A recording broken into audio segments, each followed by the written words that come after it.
14 जुलाई की ये ऐतिहासिक तस्वीरें कोई नहीं भूल सकता, क्योंकि एक बार की मायूसी जो कि चंद्रयान 2 के टाइम पर भारत को मिली थी, उसके बाद नए जोश के साथ चंद्रयान 3 की लॉन्चिंग की गई, सफल लॉन्चिंग ये की गई जिसकी वीडियो भी आप लगातार देख रहे हैं। और अब खबर ये है कि चांद से महज 3 कदम दूर है ये चंद्रयान। जी हां, आज की लेटेस्ट अपडेट ये दी जा रही है कि अपनी 5वीं कक्षा जो 5वां ऑर्बिट है वहां पर 1 अगस्त को पहुंच जाएगा चंद्रयान। आज एक तीसरा ऑर्बिट उसने क्रॉस किया है, यानी कि चांद की दूरी जो है वो लगातार कम होती जा रही है। मैं आपको एक पिक्चर के माध्यम से भी समझाऊंगी कि किस तरीके से ये चंद्रयान जो है वो काम कर रहा है। आप यहां पर इस तस्वीर को देखिए, ये तस्वीर आपको पृथ्वी नजर आ रही है जहां से चंद्रयान गया है। अब इस तरीके के ऑर्बिट्स हैं जिनको हिंदी में कक्षा कहा जाता है, इनसे क्रॉस होकर यहां पर ये जो आप तस्वीरें देख रहे हैं, ये लगातार चंद्रयान चांद की तरफ बढ़ रहा है। ये मून यहां पर नजर आ रहा है और ये चंद्रयान की तस्वीरें आप देख रहे हैं।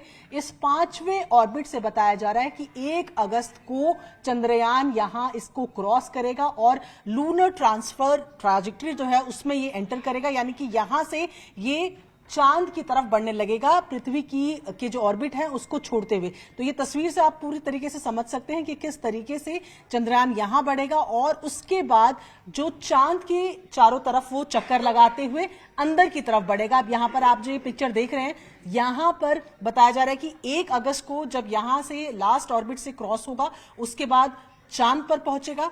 23 अगस्त की लगभग ये डेट बताई जा रही है जब चांद जो है वो लैंड करेगा। लैंड करने के बाद ये सबसे ज्यादा क्रिटिकल फेज अगर बोला जाए चंद्रयान के लिए तो यही रहेगा, क्योंकि सेफ लैंडिंग सबसे ज्यादा जरूरी है और इस बार साउथ पोल पे लैंड करेगा। ये सेफ लैंडिंग अगर हो जाती है तो उसके बाद भारत ये पहला देश बनेगा जो चांद पर साउथ पोल पर चंद्रयान जहां पर होगा, जहां से नई इंफॉर्मेशन सामने आएंगी। इससे पहले भी कई देश जो है वो चांद पर जा चुके हैं, लेकिन साउथ पोल की तरफ से जाने वाला देश भारत पहला होगा। और ऐसे में बेहद कम दूरी अब चांद और चंद्रयान के बीच, अगर कहे चंद्रयान के बीच में रह गई है। माना जा रहा है कि जो ट्रांसलूनर इंजेक्शन है जिसकी हम लगातार बात करें, TLI जो है वो 1 अगस्त को, यानी कि 5वां जो इसका मानूवर है उसको क्रॉस करते हुए चांद की तरफ लगातार बढ़ेगा।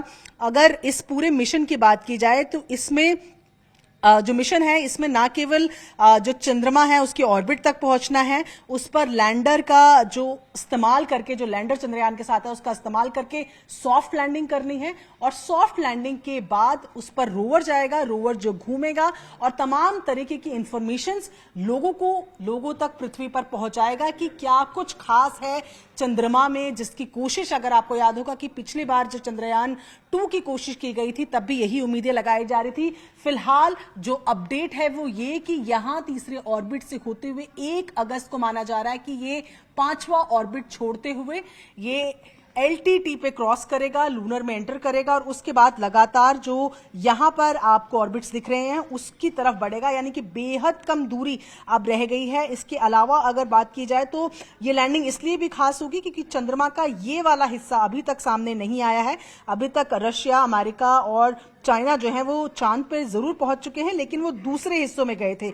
ऐसे में ये माना जा रहा है कि 23 तक यहां पर लैंड हो जाएगा। चांद जो आपको नजर आ रहा है वहां पर 23 तक लैंड हो जाएगा और उसके बाद इंफॉर्मेशन जो है वो मिलने लगेगी। ऐसे में जिस तरीके से लगातार चंद्रयान को लेकर अपडेट सामने आती जा रही है, उसमें यह माना जा रहा है कि सफल लैंडिंग सबसे क्रिटिकल स्टेप रहेगा। अगर ये लैंडिंग सफल हो जाती है तो भारत वो पहला देश बनेगा जो कि साउथ पोल हिस्से में चांद के पहुंच रहा है। इससे पहले 3 और कंट्रीज, जैसे कि मैं लगातार आपको बता रही हूं कि चांद में पहुंची हुई, लेकिन इस हिस्से में कोई नहीं पहुंचा है। इसीलिए फिलहाल सबकी नजरें, सबकी दुआएं चंद्रयान के साथ लगातार बनी हुई हैं।